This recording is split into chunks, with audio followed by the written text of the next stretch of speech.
اللہ تعالیٰ نے قرآن مجید کی ان آیات میں پورے دین کا اور اسلام کا خلاصہ بیان کیا ہے. اچھا آپ ساتھ ساتھ ٹرانسلیشن کریں گے؟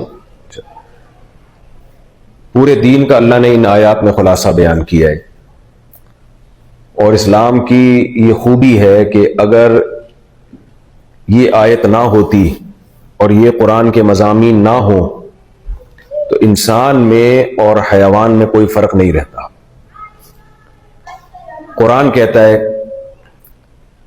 اما من طغى وآثر الحیات الدنیا. دنیا میں دو طرح کے لوگ ہیں، ایک سرکش لوگ، نافرمان لوگ، برے لوگ، اور دوسرے اچھے لوگ. انسان وہ واحد مخلوق ہے جس میں اچھے بھی ہوتے ہیں اور برے بھی ہوتے ہیں. جانور نہ اچھے ہوتے ہیں نہ برے ہوتے ہیں. فطرت نے انہیں جس ٹریک پہ چلایا، جس راستے پہ چلایا، وہ ہمیشہ اسی راستے پہ چلتے ہیں.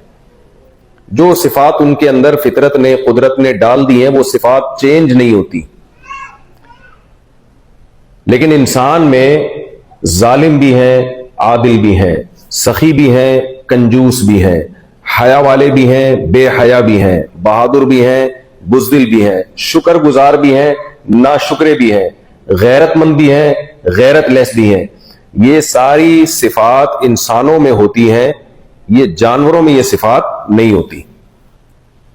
آپ ساتھ ساتھ ترجمہ کریں گے یا بیان کے بعد کریں گے؟ بیان کے بعد ابھی تو یہ کریں. جی He recited two verses of Surah Naziat, وَأَمَّا مَنْ طَغَى, and then those who disobey Allah subhanahu wa ta'ala, for them the abode is Jahannam, and for those who obey Allah subhanahu wa ta'ala, the abode is Jannah. Mufti Sahib mentioned that this is actually the whole khulasa and the whole completion of our deen. And if these verses were not there, then we may be misguided. That he mentioned that the difference between insan, mankind, and animals are that insan, mankind, that is us, we have the choice to obey Allah subhanahu wa ta'ala or to disobey Allah subhanahu wa ta'ala. No. Obey Allah subhanahu wa ta'ala کی طرف تو میں بھی آیا نہیں ہوں. میں to do good or bad. G good or. Yeah, to be obedient to yourself and to be respectful or disrespectful, to be good or bad. Whereas animals, they don't have that choice. They don't have that distinction, quality to distinguish between right and wrong. اب یہ بات تو سب مانتے ہیں، کافر بھی مانتے ہیں، مسلم بھی مانتے ہیں کہ انسانوں کی دو ٹائپس ہیں، اچھے اور برے. اور جانوروں کی ایک ہی ٹائپ ہے. جو جانوروں میں کوالٹیز ہوتی ہیں وہ بلٹ ان ہوتی ہیں کمپنی کی طرف سے. کتے وفادار ہوتے ہیں تو ہمیشہ وفادار ہی رہیں گے، وہ بے وفا نہیں ہوتے. جو جانور بہادر ہے وہ ہمیشہ بہادر ہی رہے گا. لیکن انسانوں میں انسان اپنے اختیار سے دونوں ٹریک ہیں اس کے پاس، اچھے راستے کو سلیکٹ کرے یا وہ برے راستے کو سلیکٹ کرے. یہ انسان کے پاس آپشن ہے. یہ بات کافر بھی مانتا ہے، مسلم بھی مانتا ہے، غیر مسلم جو خدا کو مانتے ہیں، جو نہیں مانتے، وہ سب یہ بات مانتے ہیں. اسی وجہ سے دنیا میں سزائیں انسانوں کے لیے ہوتی ہیں، جانوروں کے لیے کوئی پنشمنٹ نہیں ہے. پوری دنیا میں لاز انسانوں کے لیے بنتے ہیں. اچھے لوگوں کو بینیفٹس دیے جاتے ہیں، ایوارڈ دیے جاتے ہیں. جو برے لوگ ہیں ان کو سزائیں ملتی ہیں، لیکن جانوروں کو سزائیں نہیں ملتی. آپ نے نہیں دیکھا کہ کسی کتے نے 6 انسانوں کو کاٹ لیا تو اسے امریکہ میں جیل سنا دی گئی ہو یا سزا دی گئی ہو، اس لیے کہ وہ اس نے اگر کاٹا ہے تو وہ اپنی نیچر سے مجبور ہے. تو یہ بات تو پوری دنیا میں چاہے مسلم ہو، غیر مسلم ہو، خدا کو مانتے ہو، نہیں مانتے ہو، یہ بات تو طے شدہ ہے کہ there are 2 types of human kind. انسانوں کی کتنی قسمیں ہیں؟ 2 قسمیں، اچھے اور برے. جی آپ اچھے انسانوں میں آتے ہیں. جی Mufti Sahib is giving a talk in English as well. So Mufti Sahib, basically, very quickly, my transition will be small. Mufti Sahib saying there are 2 kinds of mankind. But whereas animal, there is no 2 kinds. There's only 1 kind of animal that they are, what they are fitra, what they've been created for. Insan are the ones that I mentioned earlier. They have choice. There will be good kind of people or bad kind of people. And hence, that's why the reward and punishment is dealt only with humankind. That if a human being does something good, they will be rewarded. If they did something wrong, then they will be held accountable. Whereas animal, there will be no accountability for them, good or bad. You gave the example of a dog. If a dog does something bad or did something good, it is accepted that it's a dog or any other animal, whereas human being, we have accountability. یہی وجہ ہے. مجھ سے کسی نے پوچھا کہ ہم قربانی کا جانور جب ذبح کرتے ہیں تو کسی نے کہا اگر ماں گائے جو ہے وہ پریگننٹ ہو تو اس کو کوئی ذبح کرتا ہے تو یہ بہت بڑا کسی نے کہا جرم ہے، کیونکہ اس کے بچے کا کیا قصور ہے. تو میں نے کہا کیا اس کی ماں نے 7 قتل کیے تھے جو ہم اس کو ذبح کر دیتے ہیں؟ قصور تو اس کی ماں کا بھی نہیں ہے.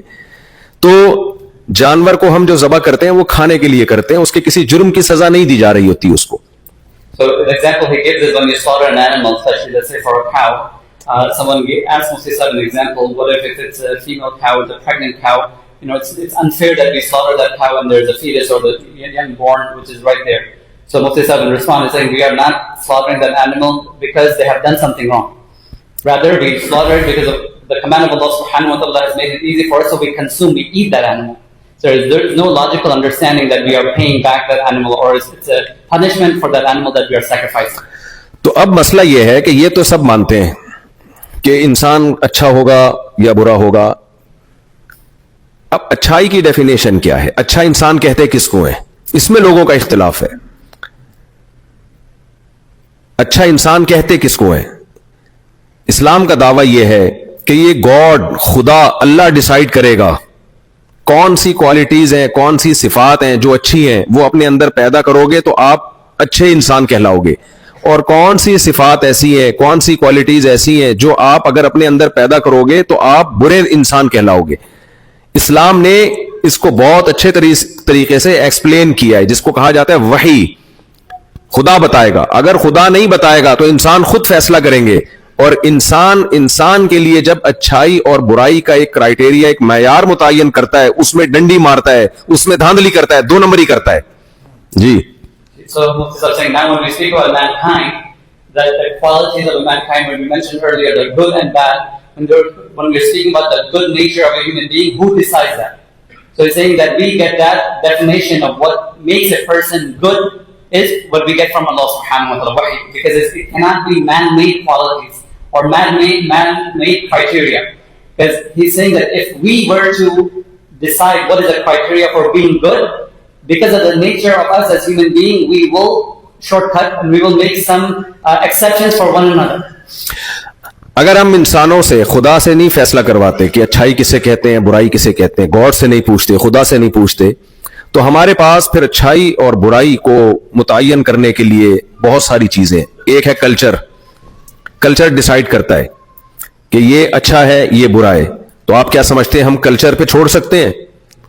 اس کا مطلب یہ ہوا کہ اگر کلچر برا ہے تو وہ برے کو اچھا کہے گا اور اچھے کو برا کہے گا. ایک جہیز کی رسم ہے ہندوستان پاکستان میں, کس قدر لڑکیوں کی زندگیاں اس رسم نے تباہ کر دی ہیں, برباد کر دی ہیں, خودکشیوں کی رپورٹس ہیں. جہیز کلچر کیا کہتا ہے؟ بیٹی کو بغیر جہیز کے نہیں رخصت کرنا چاہیے.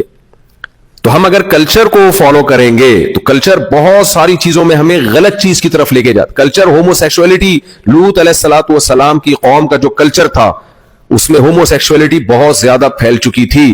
جب لوط علیہ السلام نے اپنی قوم کو سمجھایا کہ یہ برا ہے تو قوم نے کیا کہا, یہ ہمارا کلچر ہے, اگر آپ کو یہ پسند نہیں ہے تو آپ ہمارے علاقے کو چھوڑ دیں, آپ کو اس سوسائٹی میں رہنا پڑے گا تو اس کلچر کو فالو کرنا پڑے گا, اگر آپ کو یہ پسند نہیں آپ ہمارا علاقہ چھوڑ دیں. تو اس سے ہمیں پتہ چلتا ہے کہ ہم کلچر کو بیس نہیں بنا سکتے, کلچر کو بنیاد نہیں بنا سکتے کسی چیز کو اچھا یا برا کہنے میں. کلچر میں کرپشن عام ہوگی تو کلچر جو کرپشن نہیں کرے گا اس کو کلچر برا کہے گا. آپ نے دیکھا ہوگا لوگ کہتے ہیں نا یہ تو بھائی سبھی جھوٹ بولتے ہیں, سبھی 2 نمبری کرتے ہیں. تو سب کے کرنے سے, کلچر کے کرنے سے اچھی چیز بری اور بری چیز اچھی نہیں ہو جاتی. تو اس سے پتہ چلا ہمارے پاس کلچر کو فالو کرنا, یہ طے کرنے کے لیے کہ ہم کلچر سے ڈیسائیڈ کروائیں اچھا کیا ہے برا کیا ہے, یہ کوئی معقول طریقہ نہیں ہوگا.